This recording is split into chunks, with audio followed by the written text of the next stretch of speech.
A body is projected with velocity u1 from point A as shown in figure.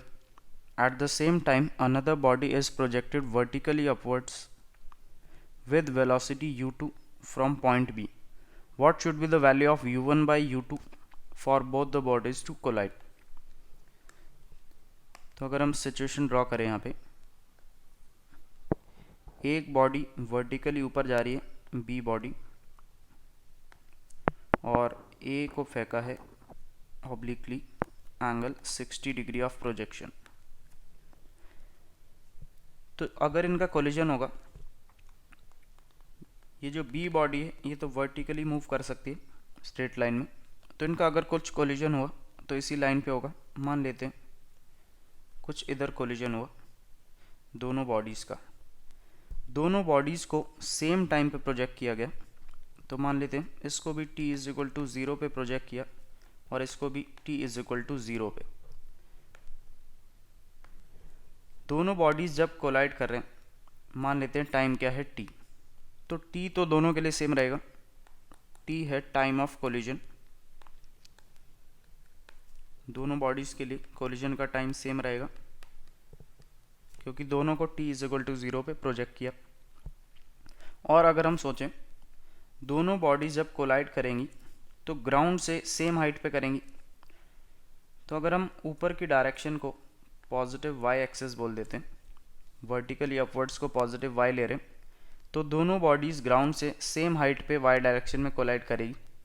तो इसका मतलब y direction में दोनों के लिए डिस्प्लेसमेंट भी क्या हो जाएगा, सेम। दोनों बॉडीज़ के लिए y डायरेक्शन में डिस्प्लेसमेंट होगा सेम t टाइम के अंदर। तो इन दोनों रिजल्ट्स को यूज़ करते हैं।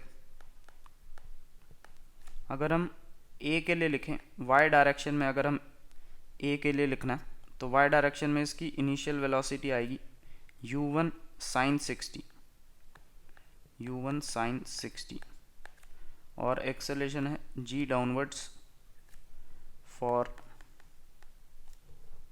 a।